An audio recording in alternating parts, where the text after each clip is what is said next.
අපේ ශරීරයේ වතුර අඩුයි කියලා අපේ ශරීරයෙන්ම ඔයාලට එවපු සිග්නල් ඔයාලා අල්ලගත්තද? නැහැ නේද? ඔයා දවසම බිසී වෙලා දවසේ වතුර පොඩ්ඩක්වත් බොන්න බැරිුණු දවස් වලට කැරකිල්ලක් වගේ ආව මතකද? ඒ වගේම ටොයිලට් එකට ගියාම මුත්‍රා කහම කහ පාට යනවා දැකලා තියෙනවද? ඊට අමතරව කට හොඳටම වේලිලා කියලා තේරෙලා තියෙනවද? උදේ පාන්දර ටොයිලට් යන්න නැතුව සෑහෙන වෙලා තැටමුව මතකද? හැම වේලිලා ගිහිල්ලා කොරපතු වගේ දැක්ක මතකද? මේ කියපුවා ඇඟේ ජලයෙන් මදි කියලා, ජලය නැහැ කියලා පෙන්වන සමහර සලකුණු. අපි මේ සම්බන්ධයෙන් දීර්ඝව කතා කරමු. රැඳී ඉන්න මේ වීඩියෝ.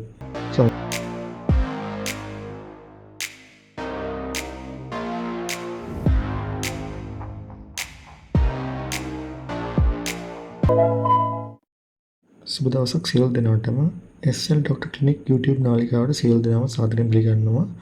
අද දවසේ අපි කතා කරන්නේ අපේ ශරීරයෙන් ජල මට්ටම අඩුයි කියලා, ඒ කියන්නේ විජලණයෙන් තියෙනවා කියලා අපිට ලබා දෙන සලකුණු මොනවද කියලා. ඔයාලා සියලු දෙනාම දන්නවා ජලය අපිට කොච්චර වටිනවද කියලා. සාමාන්‍යයෙන් දවස් 3ක් හෝ 4කට වඩා අපිට ජලය නැමැතිව ඉන්න බෑ, සර්වයිව් වෙන්න අමාරුයි.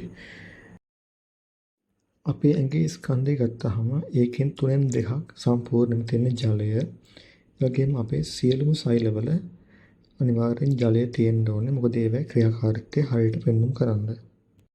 අපේ මුත්‍රා මාර්ගයෙන් යූරියා විදිහට නයිට්‍රජන් සහිත අපද්‍රව්‍ය පිට කරන්න ප්‍රධාන මාධ්‍යයක් විදිහට මේ ජලය ක්‍රියා කරනවා. ඒ වගේම මල පහත් ආහාර ජීර්ණය කරලා ඊට පස්සේ මල පහ ඉවත් කරන්නත් ප්‍රධාන මාධ්‍යයක් විදිහට වතුර පාවිච්චි කරනවා.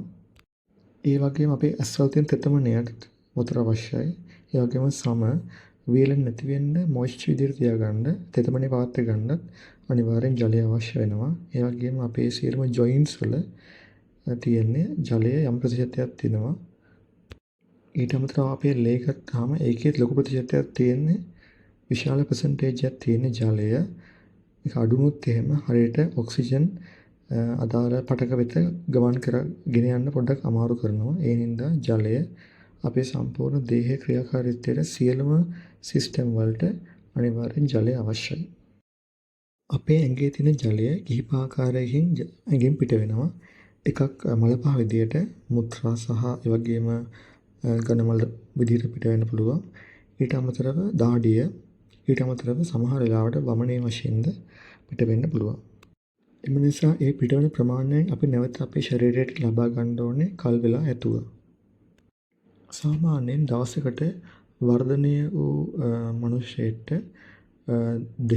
දෙකමාරක් විතර ලීටර වතුර බොන්න ඕනේ. ගොඩක් අයට අමතක වෙනවා බිසි වීමත් එක්ක වෙලාවට වතුර බොන්න. එහෙම අමතක වෙනවා නම් අනිවාර්යයෙන්ම එලාම් එකක් වගේ පාවිච්චි කරත් හොඳයි. නැත්නම් වතුර බෝතලය ළඟ තියාගත්තොත් හොඳයි. ලොකු බෝතලයක් දෙපාරකින් වගේ ලීටර් 2ක් ඉවර වෙන්න. අපි දැනගන්න ඕන තව දෙයක් තමයි සමහර කාලවලට අපෙන් සාමාන්‍ය ප්‍රමාණයට වඩා වැඩියෙන් ඇඟෙන් වතුර පිටවීමක් සිදු වෙනවා. උදාහරණ වශයෙන් ගොඩාක් එක්සර්සයිස් කරොත්, ඒ වගේම දවල් කාලයේදී අවුවේ වගේ ලොකු වැඩ කරොත් එහෙම, ඊට අමතරව ගොඩක් වමන ගියොත් එහෙම, ගොඩක් ලූස් මෝෂන් වගේ මල පහ ගියොත් එහෙම, ඊට අමතරව සමහර රෝග නිසා ඇඟෙන් වැඩිපුර ජලය පිට වෙන්න පුළුවන්. උදාහරණ වශයෙන් මුත්‍රා අමාරුවක් තිබ්බොත්, ඊට අමතරව දියවැඩියා වගේ කන්ඩිෂන්ස් වලදී වැඩිපුර ඇඟෙන් ජලය පිට වෙන්න පුළුවන්. ඊට අමතරව තව කරුණක් තමයි අර මම ඉහත කිව්වා වගේ දවල් කාලේදී මධ්‍යහනේ අවුවේ වැඩ කරනකොට, ඒ වගේම ගොඩාක් එක්සර්සයිස් කරනකොට අනිවාර්යෙන් අපෙන් ගොඩක් වෙලාවට ජලය දාඩිය පිට වෙනවා. ඒ දාඩිය වල අනිවාර්යෙන් සෝඩියම් ක්ලෝරයිඩ් වගේ ලවණ තියෙනවා බහුතරයක්. ඒ හින්දා අපෙන් ගොඩාක් ලවණ ඉවත් වීම සිදු වෙනවා. නමුත් ඒ වගේ වෙලාවලට අපි බොන්නේ නිකන් සාමාන්‍ය ජලය. එතකොට අපෙන් ලවණ එළියට ගියත් අපි ඒක නැවත රීෆිල් කිරීමක්, නැවත සම්පූර්ණ කර ගැනීමක් කරන්නේ නැහැ. එතකොට මොකද වෙන්නේ? අපි ගොඩක් ජලය බොනවා, ආයෙ බොනවා දිගටම බොනවා. නමුත් අපෙන් ලවණ ගොඩක් සෑහෙන්න එළියට එනවා. එතකොට අපේ ඇඟ ඇතුලේ ලවණ සාන්ද්‍රණය පහළ බහිනවා. තව ජලය ගන්නකොට තව සාන්ද්‍රණය ඩයලූට් වෙලා, කියන්නේ තනුක වෙලා පහළට බහිනවා. මේකින් අපේ ඇඟේ ලවණ මට්ටම පහළ ගියම හේසෙ සමහර ප්‍රශ්න පවා ඇති වෙන්න පුළුවන්. ඉක්මනට මහන්සි ඇති වෙනවා. ඊට අමතරව මසල් ක්‍රෑම්ප්ස් එනවා.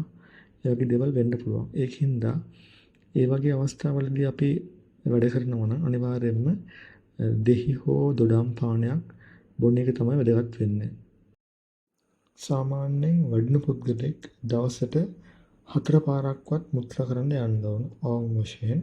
ඒ කියන්නේ පැය 6කට සැරයක්වත් මුත්‍රා කරන්න යන්න ඕනේ. එහෙම යවෙන්නේ නැත්නම් ඔයාව අනිවාර්යෙන් ඔබ විජිලෙන් තමයි ඉන්නේ. ඇඟේ වතුර නෑ පිට කරන්න ඔක්කොම ආයේ නැවත ඇබ්සෝබ් කරනවා. මොකද ඇඟට වතුර ඕනේ හින්දා. මුත්‍රා එළියට දාන්න. ඒකින්ද ඔයාගේ මුත්‍රා කාම කහ පාට තමයි යන්නේ. මුත්‍රා කහ පාටයි කියන්නේ ඇඟේ නයිට්‍රජන් බහිස්රාවී ද්‍රව්‍ය එකතු වෙනවා කියන එකයි. එතකොට ඇඟේ තියෙන අවයව වලට ඒක හොඳ නැහැ. ඉක්මනට පිට කරන්න ඕනේ. ඒ නිසා වැඩිපුර වතුර බොන්න ඕනේ ඒවා පිට වෙන්න. ඔයා මුත්‍රා කරන්න ගියාම ඔයාගේ මුත්‍රා කහම කහ පාට දැක්කොත් අනිවාර්යයෙන්ම ටක් ගාලා වතුර කෝප දෙකක්වත් බොන්න. ඒ වගේම තව මට ඔයාලා බය කරන දෙයක් තියෙනවා. මුත්‍රා කහම කහ පාට වෙන්න කියන්නේ මුත්‍රා සාන්ද්‍ර වෙනකොට අපේ මුත්‍රා වල තියෙන කැල්සියම් වගේ දේවල් තැම්පත් වෙනවා. ඒතර ඒවා වලින් මුත්‍රා ගල් පොඩ නිර්මාණය වෙන්න පුළුවන්. මුත්‍රා ගල් අනිවාර්යයෙන්ම ඊටාම වේදනාකාරී තත්ත්වයක්. ඒකින්ද මුත්‍රා ගල් වලක් ගන්න ඕන නම් අනිවාර්යයෙන් වතුර බොන්නේ කරන්න ඕන. දවසට ලීටර් 2.5ක් අනිවාර්යයෙන් වතුර බොන්න. නැත්තම් ඒ වගේ වතුර නොබී මාස 6ක් 7ක් යනකොට අනිවාර්යයෙන් මුත්‍රා ගල් නිර්මාණය වෙනවා. වග්ගොඩුවේ හරි මුත්‍රාශයේ හරි. එතකොට ඒවා සමහර විට බෙහෙත් වලින් අයින් කරන්න බැරි තත්ත්වයක් එනවා. එතකොට ඔපරේෂන් වලට යන්න වෙනවා. ඒ නිසා අනිවාර්යයෙන්ම වතුර බොන්න. ඒ වගේම අපේ සමේ තෙතමනය රඳා පවතින්න අනිවාර්යයෙන්ම වතුර කියන්නේ ජලය අවශ්‍ය කරනවා. මේ තෙතමනය නැති වුනහම තමයි අපේ සමේ වියලි බව ඇති වෙන්නේ. එතකොට හැමේ තියෙන බැරියර් එක ඒ කියන්නේ බාධකයේ නැති වෙලා යන්න පුළුවන් අපි හරියට තෙතමනය තිබ්බේ නැත්තම්. එතකොට මොකද වෙන්නේ? ඒ අර කැඩුණු හැමෙන් ඇතුළට විස බීජ ඇතුළට යන්න පුළුවන්. එහෙම කිව්වොත් එහෙම සෙල්ලයිටිස් වගේ තත්ත්වයන් ඇතිවලා අවසානයේ සෙප්සිස් අර ඇඟේ ලේ වලට විස බීජ යන්න පුළුවන්. එහෙම ගියොත් මරණය පවා ඇති වෙන්න පුළුවන්. හැමේ තෙතමනය තියාගන්න ක්‍රීම් පාවිච්චි කරලා කමක් නැහැ.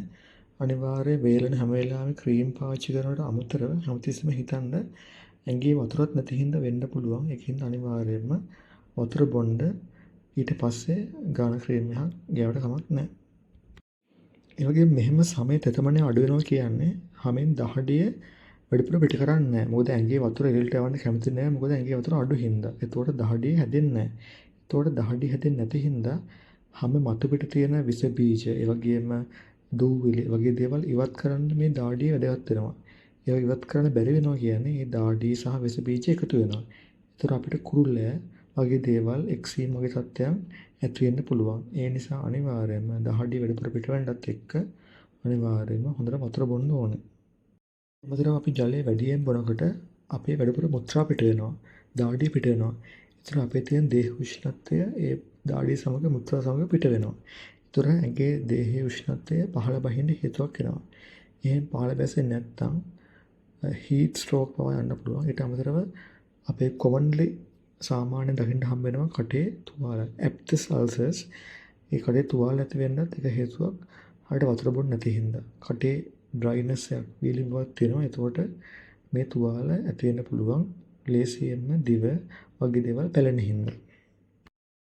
ඒ වගේම ඔයාට නිදිමත එනවා නම් හැමතිස්සෙම ඉක්මනට පොඩි දෙයක් කරාමත් මහන්සි නම් ඒ වගේම ආගේ ඇටෙන්ෂන් එක තියාගන්න බැරි නම් අනිවාර්යයෙන්ම ජලයේ මදිකම කියලා හොයාගෙන තියෙනවා. ඒකින්ද මොකද ජලය තිබ්බේ නැත්නම් ඇඟේ ජල ප්‍රමාණය අඩු වුනහම ඒ සෛල වලට ඔක්සිජන් සපයන එක අඩු වෙනවා. ඒකින්ද අර සෛල වල ඒ අදාළ ක්‍රියා කරන්න බැරි වෙනවා, අකර්මණ්‍ය වෙනවා. අර වීඩියෝ එකේ අවසානට අවිලා ඉන්නේ. ඉතින් මම හිතනවා මේ වීඩියෝ එක වලට පොඩි හරි අවබෝධයක් ලැබුණා කියලා. පුළුවන් සෑම විටම අනිවාර්යයෙන්ම වතුර බොන්න. වතුර නොබිව්වත් පසු කාලේ එන ප්‍රශ්නවත් මතක් කරලා පුළුවන් නම් බොන්න අනිවාර්යයෙන්ම. එහෙනම් අදට අපි සමු ගන්නම්. මේ වගේ තවත් වීඩියෝ එකක් එක්ක SL Doctor Clinic නාලිකාවෙන් අපි ආයෙ හමු වෙමු.